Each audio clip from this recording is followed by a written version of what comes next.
સાબરકાંઠા અને અરવલ્લી જિલ્લાના પશુપાલકોની આર્થિક કરોડરજ્જુ ગણાતી સાબર ડેરી કેટલાક દિવસોથી વિવાદોના વંટોળમાં ફસાઈ છે. દૂધમાં ભેળસેળ અને વહીવટમાં ભ્રષ્ટાચારના આક્ષેપો સાથે સાબરકાંઠા અને અરવલ્લી જિલ્લા કોંગ્રેસનું પ્રતિનિધિમંડળ સાબર ડેરી પહોંચ્યું હતું. કોંગ્રેસના આગેવાનોએ ડેરીના એમડી સુભાષ પટેલને આવેદનપત્ર આપી દૂધ સંપાદનના આંકડા જાહેર કરવાની અને ભેળસેળ રોકવાની ઉગ્ર રજૂઆત કરી હતી. આ વિવાદ ત્યારે વધુ વકર્યો જ્યારે ડેરીના જ ડિરેક્ટર અને પૂર્વ ધારાસભ્ય જશુભાઈ પટેલે ભ્રષ્ટાચારના સવાલો ઉઠાવ્યા હતા. જશુ પટેલે આક્ષેપ કર્યો છે કે સત્તાધીશો અને કર્મચારીઓની મિલીભગતથી જ આ આખું કૌભાંડ ચાલી રહ્યું છે અને તેઓ આ મામલે ગુજરાત હાઈકોર્ટમાં ન્યાયિક તપાસની માંગ કરશે. બીજી તરફ સાબર ડેરીના એમડી સુભાષભાઈ પટેલે આક્ષેપો સામે જવાબ આપતા કહ્યું હતું કે ડેરીમાં કોઈપણ પ્રકારનું ભેળસેળયુક્ત દૂધ સ્વીકારવામાં આવતું નથી.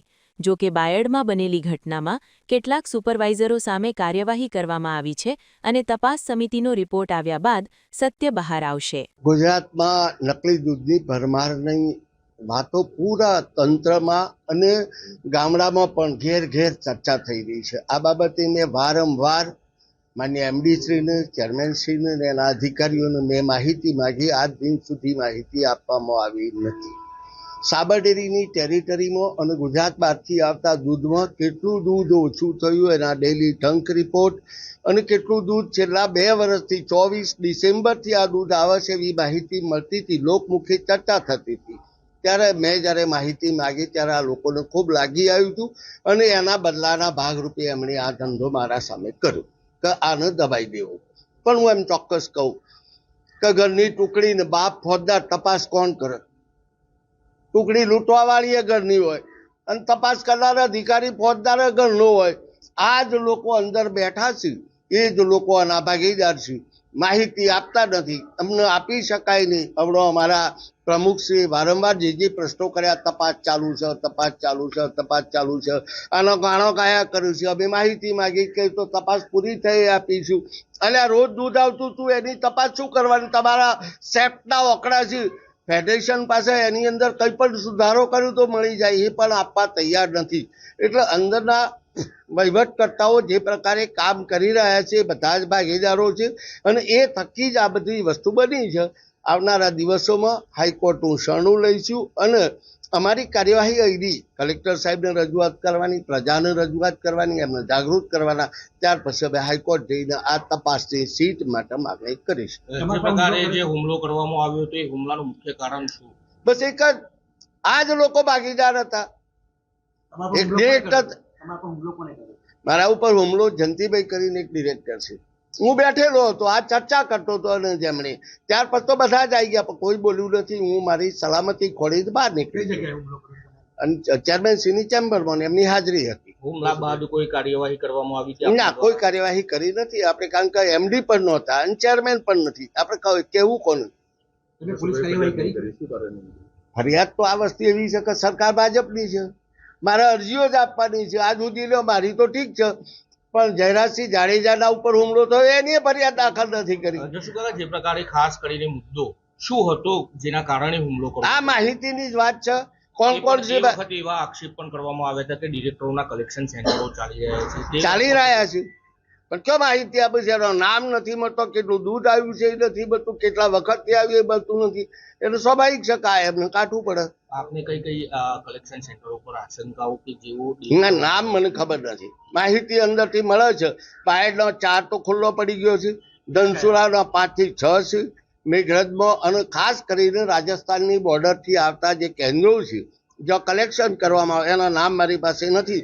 પણ ટેન્કરોની જે વજન જથ્થો છે એ ખૂબ ઓછો થઈ ગયો છે. 12,000 લીટરની ટેન્કરો આજે 2,000 લીટર ને 1,000 લીટર લઈને આવ્યું છે, 5,000 લીટર લઈને આવ્યું છે. ઉદયપુરથી આવતી ટેન્કરો પણ આ જ પ્રકારે છે. એટલે એવું કહી શકાય કે આ હુમલો થયો, તપાસની માગણી કરી બાદ જે ખોટું જે ખરાબ દૂધ હતું એ બંધ થઈ ગયું. એ તો બિલકુલ હકીકત છે. સરકારની જવાબદારી છે આ તપાસ કરવાની, પણ ક્યાં કરે છે? ફેડરેશનની જવાબદારી છે કે આ દૂધ ખોટું આવે છે, બંધ થયું તો એમના ઓકડા તો એમની પાસે આવે છે.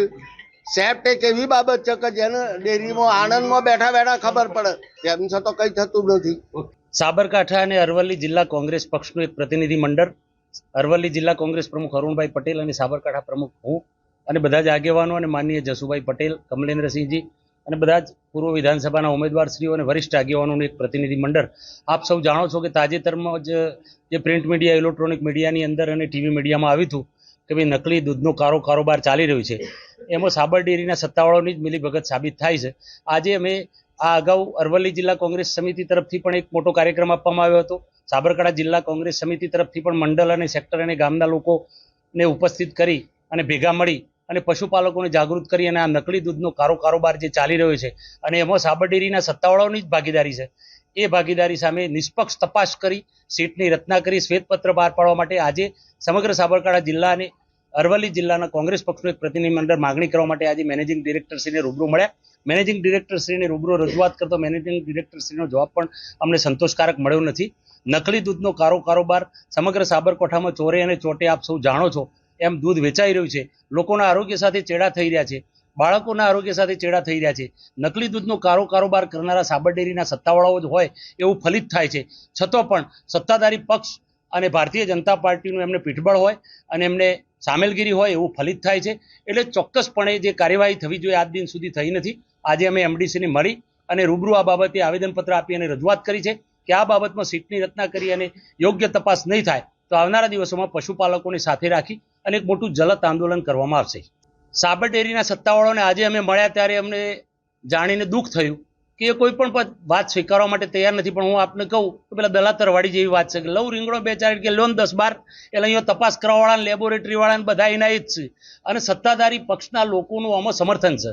એટલે તમે નકલી દૂધ પકડવું હોય તો નકલી દૂધ પકડવા માટે તમે અહીંયા તપાસ દૂધ આવ્યું આવીને અહીંયા લેબોરેટરીમાં આવ્યું તો લેબોરેટરી કરવાવાળા એ ના તપાસ કરીને આગળ મોકલવાળા એ ના. એટલે એ લોકો એમ કહે છે કે ભાઈ દૂધ આવ્યું નથી. પણ જે બાયડની દૂધ મંડળીની અંદર જે પકડાયું, બાયડ તાલુકાની જે દૂધ મંડળીનો જે કેસ હતો એમાં એમનું કહેવું આજે એવું થયું છે કે ભાઈ ઘેઠવા બકરોવાળાઓ 2-4 મહિનાથી દૂધ આપતા હતા. પણ અમારા અરવલ્લી જિલ્લા કોંગ્રેસ પ્રમુખશ્રી બહુ સ્પષ્ટ કીધું કે ભાઈ ડિસેમ્બરથી આ દૂધ આવતું હતું અને અત્યારે દૂધમાં કેટલો તફાવત થયો અને કેટલા લાખ લીટર દૂધ ઓછું થયું છે. કારણ કે સત્તાવાળાઓ જ્યારે સમજી ગયા કે આ દૂધનો મુદ્દો બહુ મોટા પાયે ચગ્યો છે એટલે અત્યારે હાલ એ નકલી દૂધ અથવા તો જે ગેરકાયદેસર દૂધ જે આઉટ ઓફ સ્ટેટમાંથી પણ પહેલાં ભૂતકાળમાં પણ આઉટ ઓફ સ્ટેટમાંથી ટેન્કરો દૂધની આવી હતી અને એ પણ બંધ રાખવામાં આવી હતી. એટલે આમાં સત્તાવાળાઓ જ સામેલ છે. એટલે સત્તાવાળાઓ સામેલ હોય અને સરકાર સત્તામાં હોય એટલે સત્તાધારી પક્ષના લોકો પાસે પાવર હોય, સત્તા હોય, તંત્ર હોય, મેન્ડેટથી આ બધા ચૂંટાયેલા માણસો હોય. ભારતીય જનતા પાર્ટીના મેન્ડેટથી તમામ આખું બોર્ડ ચૂંટાયેલું છે. હવે એક જ ડિરેક્ટર પર તો હુમલો કર્યો આ લોકોએ. એટલે લોકશાહી પ્રક્રિયા અને લોકશાહી ઢબેથી આંદોલન કરવું અને લોકશાહી પદ્ધતિથી વાત કરવી એના પર પણ હુંચકારો હુમલો થાય. એટલે લોકશાહી મરી પરવાડી હોય, અભિવ્યક્તિની આઝાદી આ દેશમાંથી ખતમ થતી હોય અને દેશ સરમુખત્યારશાહી તરફ જતો હોય ત્યારે ચોક્કસપણે પશુપાલકોએ જાગૃત થવું પડશે. અને દૂધ પીનારા જે શહેરની અંદર સવારમાં થેલીમાં દૂધ લઈને સવારમાં જે પીવું છે એ ઝેર પીવું છે એટલે એ લોકોએ પણ જાગૃત થવું પડશે. પ્રજાને ધર્મના નશામાં એટલી બધી ગળાડૂબ કરવામાં આવી છે કે પોતે પોતાને થતા અન્યાય સામે પણ અવાજ ઉઠાવી શકતી નથી. આવી પરિસ્થિતિનું નિર્માણ ભારતીય જનતા પાર્ટીના છેલ્લા 30 વર્ષના શાસનમાં ગુજરાતની અંદર થયું છે. અને આપ જાણો છો કે આ પ્રતિથી આપણને સાબર ડેરી આટલી મોટી જીવાદોરી સમાન પશુપાલકોની સાબર ડેરી અને એની અંદર પણ નકલી દૂધનો કારોબાર અને ઝેર લોકોને વેચવાનું કામ જો સત્તાવાળાઓ જ કરતા હોય તો ભગવાનને પણ અમે તો પ્રાર્થના કરીએ છીએ કે ક્યોકથી તો તમે જાગો. લોકો તો પણ કુંભકર્ણની નિંદ્રામાં છે, પશુપાલકો ડરી રહ્યા છે, ડરની રાજનીતિથી કોઈ બોલી શકતું નથી. પણ ભગવાન પણ ચોક્કસપણે આમના ઉપર ન્યાય કરશે એવું અમને લાગે છે. આંદોલનની પ્રક્રિયામાં જે તબક્કાઓ હોય એ તબક્કાવાર લોકશાહી પદ્ધતિથી જે રજૂઆતો કરવાની હોય અત્યારે અમે આ કાર્યક્રમ પતાવીને સીધા માનનીય કલેક્ટરશ્રીને આવેદનપત્ર આપીશું.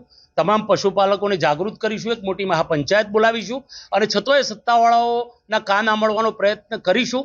વિરોધ પક્ષની ભૂમિકા હંમેશા સત્તાધારી પક્ષના લોકો જે ખામીઓ કરતા હોય અને લોકો સાથે અન્યાય કરતા હોય અન્યાયની સામે અવાજ ઉઠાવવાનું કામ વિરોધ પક્ષનું હોય અને એ કામ અમે કરી રહ્યા છીએ. આવનારા દિવસોમાં સત્તાવાળાઓના કાન અને આંખ જો નહીં ખુલે તો આવનારા દિવસોમાં હાઈકોર્ટનું શરણું પણ લેતો કોંગ્રેસ પાર્ટી ખચકાશે નહીં. આજરોજ કોંગ્રેસનું જે તાલુકા પ્રમુખ, જિલ્લા પ્રમુખ એ લોકો આવ્યા હતા એમના સભ્યો લઈને અને એમને મને આવેદનપત્ર આપ્યું છે. જે આ ડુપ્લિકેટ દૂધ બાબતનો જે મામલો ચાલી રહ્યો છે એ બાબતનું આવેદનપત્ર આપેલું છે અને એની અંદર અમારી તપાસ ચાલુ છે અત્યારે અને તપાસના અંતે જે રિપોર્ટ આવશે એ અમે મીડિયા સમક્ષ પણ આપીશું અને જવાબદાર અધિકારીઓ ઉપર અમે કાર્યવાહી પણ કરેલી છે.